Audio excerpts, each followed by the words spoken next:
In 1815, Nova Scotia was overrun by an invasion of rodents. Dr. George Patterson later interviewed people who lived through what was called the Year of the Mice. The horrors of that year left a mark on those who'd experienced it so deep that he found that elderly people that had personally experienced this mouse invasion still used it as a measurement of time. 62 years after the mice.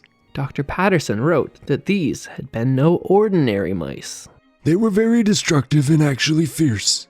If pursued when hard-pressed, they would stand at bay, rising upon their hind legs, setting their teeth and squealing fiercely. A farmer on whom I could rely told me that having, after planting, spread out some barley to dry in the sun before the door, in a little while he saw it covered with them. He let the cat out among them, but they actually turned upon her and fought her.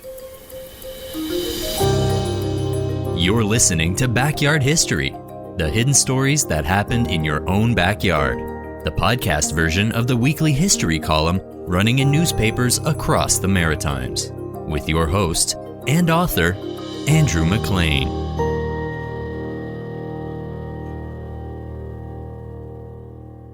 In 1877, Dr. George Patterson wrote his book called The History of Pictou County. No one had ever written a history of the central regions of Nova Scotia before, and he wanted to personally interview the oldest people to hear firsthand what life had been like for them. He wandered the area, interviewing its oldest inhabitants to capture their recollections of the region's history before it was too late. Dr. Patterson tried to piece together what had caused the Year of the Mice, but he found that the people who had experienced it said that they had seemingly come out of nowhere. During the previous season, they did not appear in any unusual numbers, but at the end of the winter, they were so numerous as to trouble the sugar makers by fouling their troughs for gathering sap, and before planting was over, the woods and fields alike swarmed with them. They were of the large species of field mouse, still sometimes seen in the country, but which has never since been very numerous. He wrote, This was a most destructive visitation from which this portion of the country suffered from these seemingly insignificant animals. The rodent hordes infested Tatamagouche, Pictou, Colchester, and Antigonish. These animals swarmed everywhere and consumed everything edible, even the potatoes in the ground. In some houses at West River are still reserved books which the leather on the covers has been gnawed by them. It was farmers who were worst affected by the mice. One of those books with the gnawed covers was the minutes of the West River Farming Society, and it opened with a poem written by an unknown local farmer who apparently also dabbled as a poet. Let this be held the farmer's creed, for stock seek out the choicest breed. In peace and plenty let them feed, your land sow with the best of seed.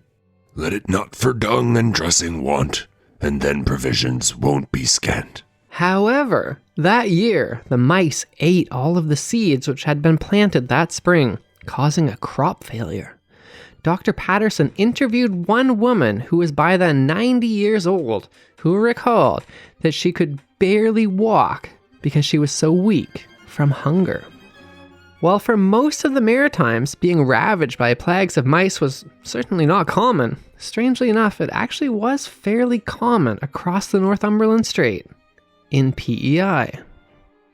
In 1699, a traveler from France named d'Ierville visited what was then called Ile Saint-Jean. He would publish his observations about daily life when the Maritimes were still called Acadia into a book called Relations du voyage du Port-Royal de l'Acadie ou de la Nouvelle-France. Really rolls off the tongue. In that book, he wrote that every 7 years, mice, or locusts, ravaged PEI. The island of St. John is stated to be visited every 7 years by swarms of locusts or field mice, alternatively, never together. After they ravage the land, they precipitate themselves into the sea. The periodic mice invasions of Prince Edward Island are a thing of the past today, but at least one notable trace of them survives. The town of Surrey in PEI is of course from the French word souris, and it is spelled that way, which means mouse. Not much is known about D'Urville as a person, not even his real name. He was a young doctor from France, and he had a keen eye for details about everyday life in French Acadia. And these are the kinds of details that most writers of his time did not note. He also had an interesting poetic writing style, even when he is describing a harrowing topic, like the plague of mice that were affecting PEI. In April and May, when the warm air loosened the frost, we read that the earth sent forth the mice instead of flowers. Mice that were large and savage, almost resembling rats, and some say white in color.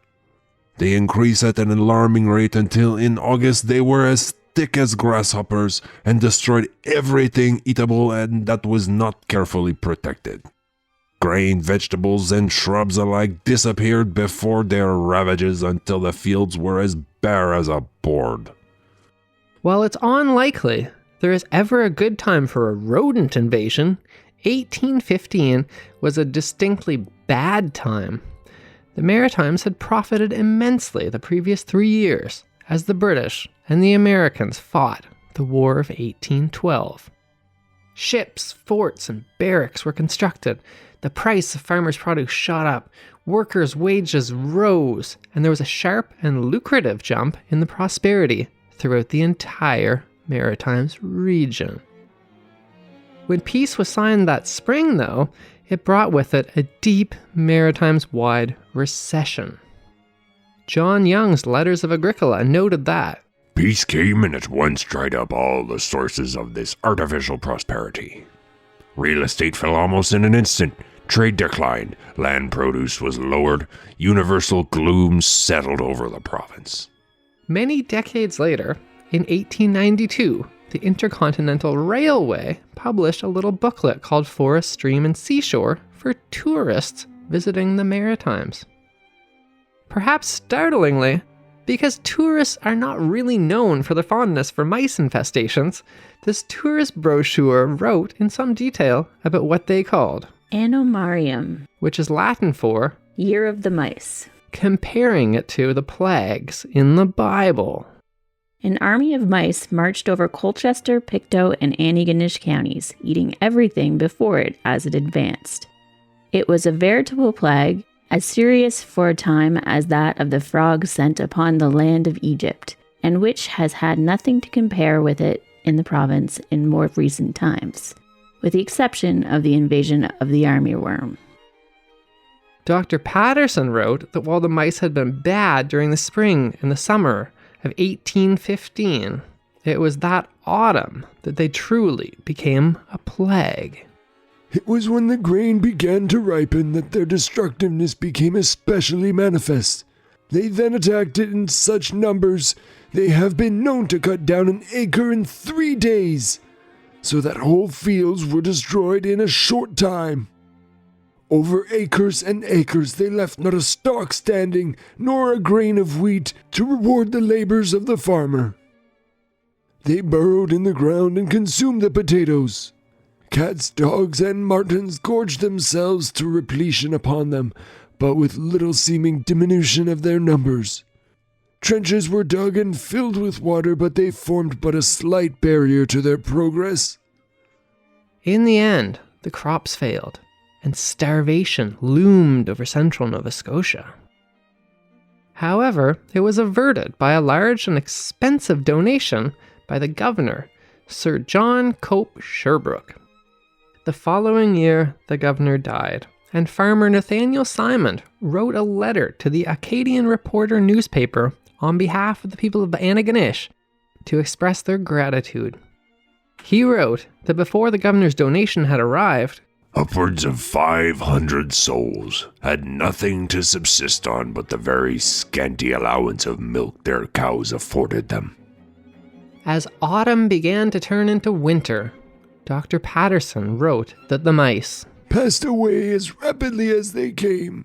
In the autumn, as the weather became colder, they became languid, scarcely able to crawl.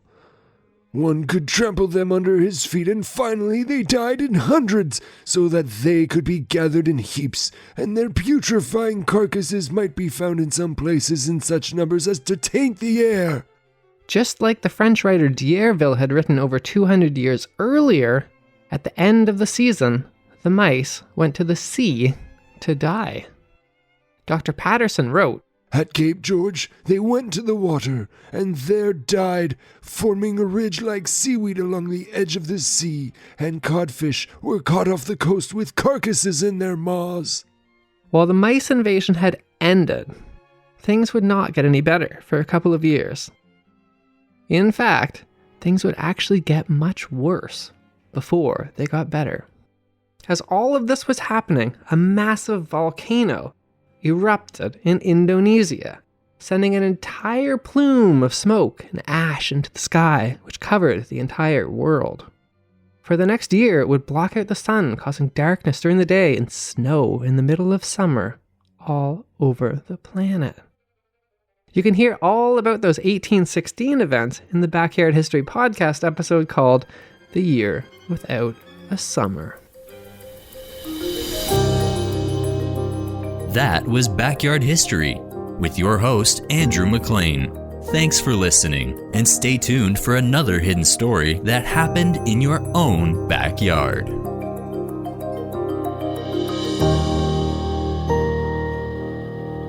Produced by Jordan Lozier.